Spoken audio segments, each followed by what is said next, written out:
bisa diartikan bahwa diduga ada 3 jenis senjata. Begini, begitu kami mendapatkan informasi peristiwa itu, kemudian mendapatkan berbagai macam masukan dan lain sebagainya, saya berpikir untuk segera melakukan koordinasi dengan sesama Forkopimda, yaitu Pak Danrem, kemudian dan Denpom.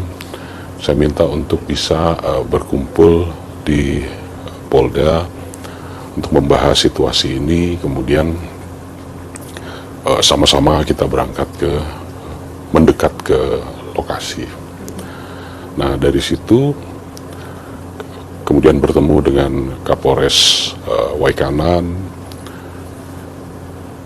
dan Dim Waikanan, kita berdiskusi panjang lebar. Kemudian pada saat itu yang kita fokuskan adalah untuk bisa segera mengevakuasi ketiga korban ini. Akhirnya ketiga korban ini sudah bisa kita evakuasi ke Rumah Sakit Bayangkara. Nah, perkembangannya sampai dengan saat ini perlu saya sampaikan bahwa ada 2 peristiwa, ya. Ada 2 peristiwa. Yang pertama adalah terkait dengan perjudian sabung ayam itu sendiri, dan yang kedua adalah peristiwa lain yang terjadi akibat dari tindakan kepolisian membubarkan perjudian itu, yaitu adanya penembakan yang mengakibatkan 3 orang prajurit Bayangkara gugur. Nah, dari sini kita lakukan pemeriksaan secara intensif. Ada yang melakukan olah TKP malam-malam, datang ke lokasi, kemudian dari polisi? Ya, dari polisi, kemudian dilanjutkan setelah teman-teman dari Pomdam datang juga mereka ke lokasi. Nah, terhadap petugas yang bersama-sama pada saat melakukan tindakan kepolisian itu, dari sejumlah 16 orang, 13 masih ada. Ini kita arahkan ke Polda untuk kita ambil keterangan bagaimana sebetulnya kronologisnya. Nah, terhadap kasus atau peristiwa pertama tentang perjudian itu sendiri, ini diawali dari adanya undangan yang tersebar melalui media sosial, Facebook, dan kemudian di-endorse juga oleh salah seorang terduga oknum, ya. Kemudian itu ditindaklanjuti oleh Kapolres untuk bisa menugaskan anggotanya ke sana untuk melakukan tindakan pembubaran. Nah, untuk kasus perjudian, selain 13 orang saksi yang sudah kita periksa, saksi dari pihak kepolisian, kemudian kita juga mengamankan 1 orang, ya, yang berinisial Z, di mana dia juga sebagai pemain yang datang ke situ karena adanya undangan tadi. Nah, dalam kasus perjudian ini sudah banyak barang bukti yang kita sita, ya. Di antaranya ada uang tunai 21 juta, kemudian ada jam, gelanggang, rekapan pertandingan, bahkan ada sejumlah kendaraan baik roda 2 maupun roda 4 yang sudah kita amankan. Nah, ini untuk kasus perjudiannya. Ada beberapa orang lagi yang sudah dicatat oleh penyidik untuk bisa dikembangkan, untuk bisa ditangkap, untuk bisa menyelesaikan, membuat utuh kasus perjudian itu sendiri. Nah, terhadap jatuhnya korban karena akibat penembakan tadi, ya, polisi yang gugur, ini sudah dilakukan juga penyidikan, ya. Yang pertama adalah kita mempunyai chapter undangan itu tadi. Kemudian undangan ini kita ambil karena ini berkaitan dengan barang bukti elektronik, ya. Kita ambil posisinya dan lain sebagainya. Nah, ini kita jadikan alat bukti petunjuk. Kemudian kita juga sudah memeriksa 14 orang saksi, 13 termasuk anggota Polri yang melakukan penindakan di TKP, plus 1 orang yang pemain, yang kalau di dalam kasus perjudian dia adalah tersangka perjudian, tetapi kita jadikan saksi untuk kasus penembakan ini. Artinya berarti pada saat proses penggerebekan itu ada berapa anggota yang sebenarnya menggerebek itu, Pak? Karena kabarnya ada 17, ada yang 12 gitu. Ada 16 karena 3 gugur, sisa 13. Kemudian pada saat itu berhasil diamankan 1 orang masyarakat sipil yang juga sebagai pemain. Nah, dalam kasus penembakan ini kita periksa sebagai saksi untuk membuat jelas ceritanya. Nah, dari sini kita juga membuat supaya bahwa peristiwa penembakan itu antara siapa dengan siapa dan lain sebagainya, kita dapat informasi tentang yang diduga pelaku penembakan itu adalah seorang oknum yang oleh saksi Z, ya, saksi Z itu dia akui, dia lihat bahwa, dan dia juga kenal, ya, dia bisa hadir karena ada undangan dari yang bersangkutan yang diupload oleh yang bersangkutan. Ini kita ambil keterangan dia. Kemudian juga sesaat sebelum terjadinya peristiwa itu, saksi Z ini juga melihat bahwa yang bersangkutan membawa atau menyimpan senjata genggam laras pendek di celananya dan membawa senjata laras panjang yang dia tidak tahu jenisnya apa. Oke, berarti sebenarnya dari 2 peristiwa yang tadi disebutkan, ini ada 1 tersangka dan 2 terduga pelaku penembakan atau seperti apa, Pak? Begini, 2 peristiwa ini untuk perjudian, ini 1 sudah kita tetapkan tersangka, tetapi tidak menutup kemungkinan yang oknum ini juga menjadi tersangka dalam kasus perjudian karena dia diduga sebagai penyelenggara itu.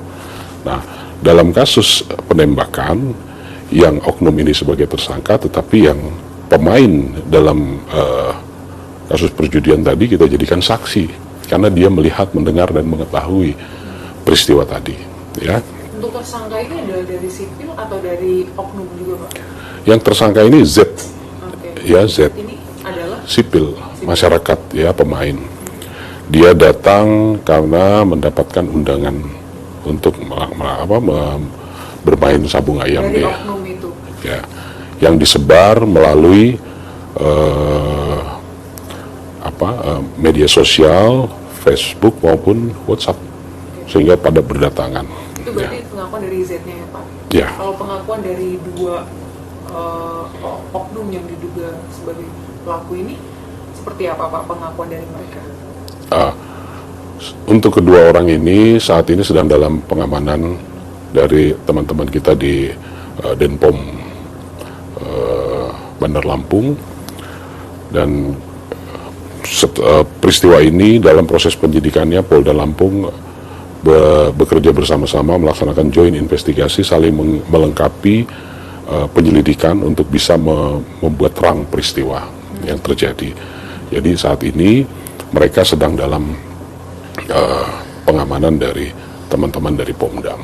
Artinya sudah diketahui belum sih, Pak, untuk peran dari masing-masing?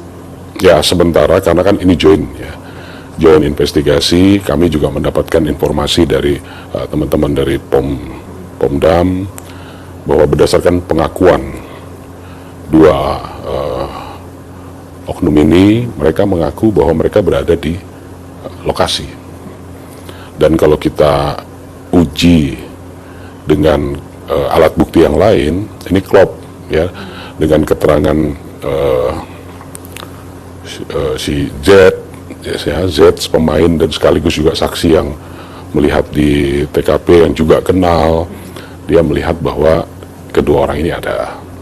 Kemudian dari 13 anggota Polri yang melakukan penindakan di sana, ada 4 yang melihat, kenal, bahkan tahu, sehingga pengakuan dengan oknum ini, sehingga pengakuan dari mereka bahwa mereka berada di lokasi itu bisa kita pastikan benar. Banyak dari 4 orang ini juga dijadikan sebagai saksi saksi utama ya Pak? Ya, saksi peristiwa yang bisa dimanfaatkan oleh teman-teman dari POM untuk nanti mungkin untuk didalami dan lain sebagainya. Oh, itu kan tadi seperti dikatakan kalau melihat ada senjata yang dibawa oleh salah satu oknum tersebut ya Pak. Kalau sampai saat ini sudah diketahui belum Pak terkait dengan kepemilikan, lalu ya terkait dengan senjata yang dimiliki oleh si oknum ini Pak? Begini, itu kan berdasarkan pengakuan. Berdasarkan pengakuan dia kepada penyidik POM bahwa dia ada di lokasi, dia melakukan penembakan, dan dia membawa senjata api. Nah, bahkan dia mengakui bahwa senjata api itu adalah senjata api rakitan.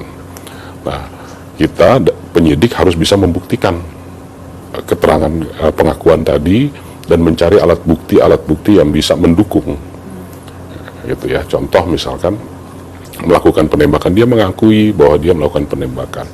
Nah, dari keterangan penembakan ini klop juga dengan 4 orang saksi dari petugas yang melihat bahwa dia melakukan penembakan.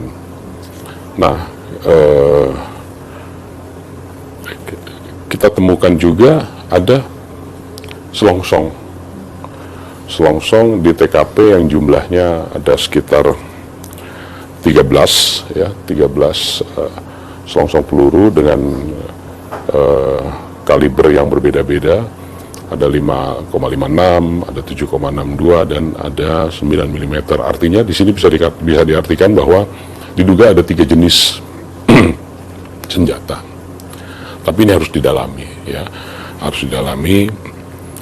Kemudian tapi nanti dari selongsong itu akan kelihatan ya Pak, maksudnya ini jenis dari senjata apinya apa, mereknya apa, ilegal atau rakitan, terus ya paling tidak petunjuk bahwa diduga terdapat 3 jenis senjata, petunjuk ya, 3 jenis senjata. Apakah itu diletuskan dari jenis senjata tertentu? Ini perlu pendalaman lagi. Kemudian polisi sudah melakukan olah TKP di lokasi, ya, menemukan tadi selain selongsong, kemudian ada bercak darah. Ini juga kita ambil untuk kita sesuaikan dengan yang ada di baju korban. Pada saat otopsi kita ambil sampel darahnya, ini kita periksakan di lapor untuk nanti hasilnya bisa diketahui bahwa betul itu adalah darah korban sesuai dengan posisi pada saat terjadinya penembakan. Nah, ada juga selongsong yang ditemukan yang mengelompok dalam satu titik, ada kurang lebih dua yang mengelompok, 3 itu berserakan. Nah, ini sedang didalami oleh lapor, dan menurut lapor ini menunjukkan searah dengan korban jatuh, ya. Ya, kan ada 3, khususnya yang banyak darahnya itu adalah korban Aibda Petrus, itu searah, ya. Jadi kita duga arah tembakan dari situ, ya. Kemudian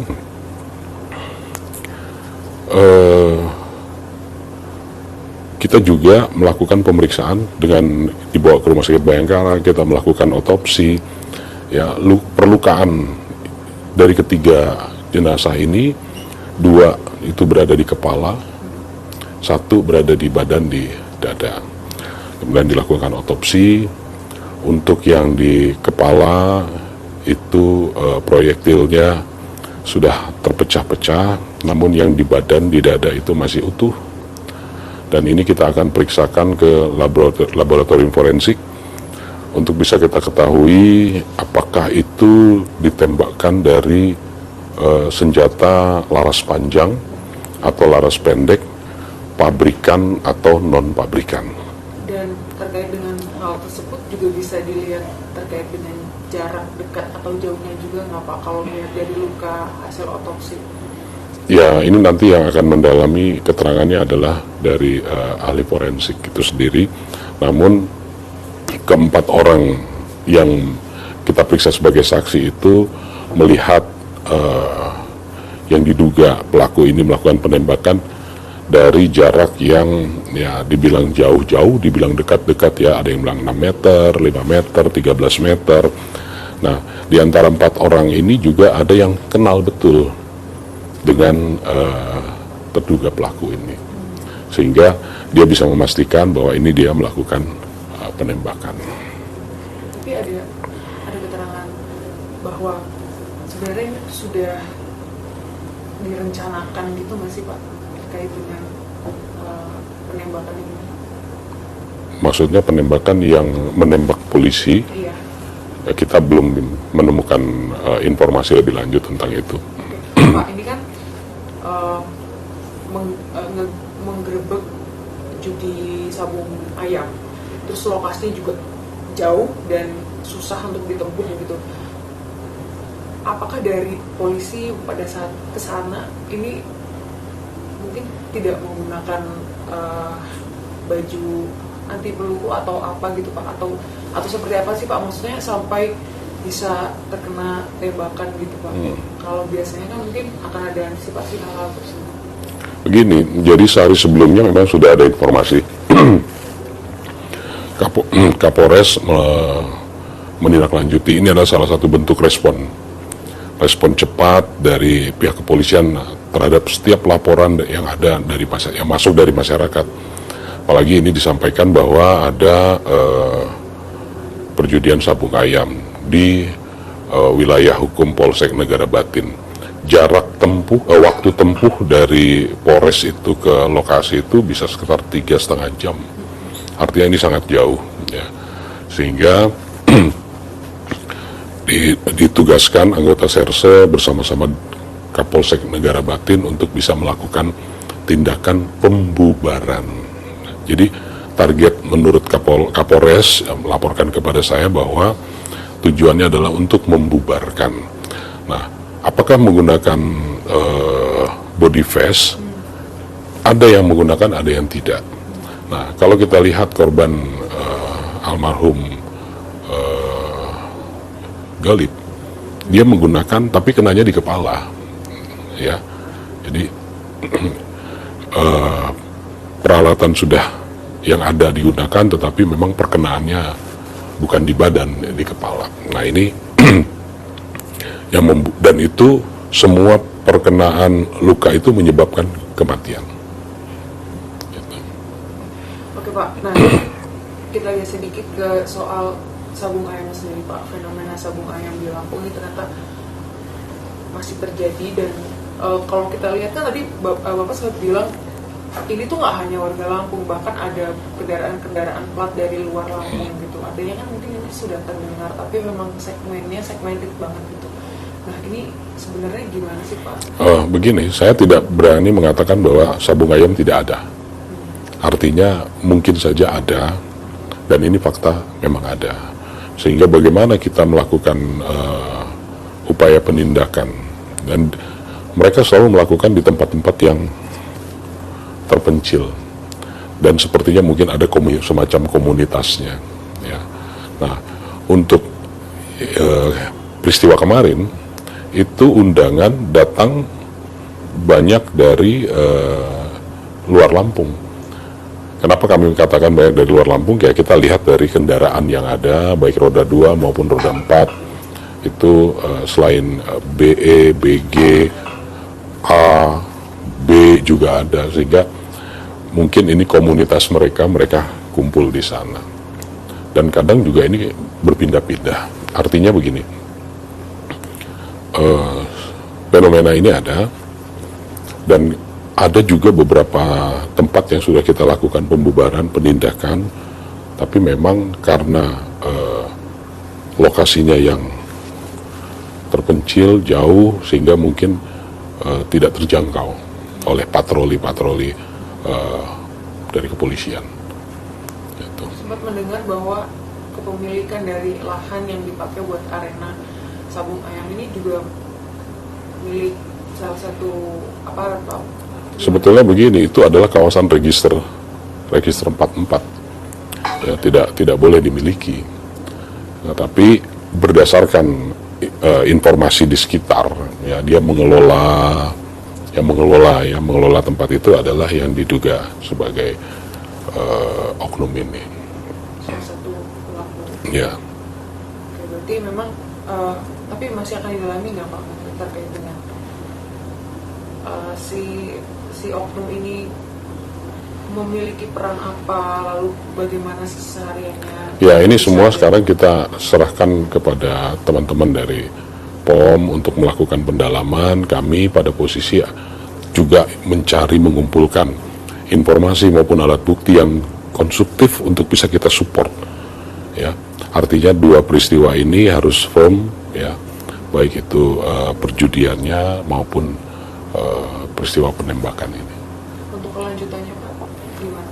Kelanjutan, saya tetap memerintahkan anggota saya untuk tidak ragu-ragu, ya, tidak boleh ragu menindak segala bentuk kejahatan dan harus tetap merespon dengan cepat apapun, ya, baik khususnya keluhan-keluhan masyarakat harus bisa kita respon dengan cepat. Jadi peristiwa ini di satu sisi membuat kita prihatin, tetapi kita tidak boleh patah semangat, tetap harus semangat.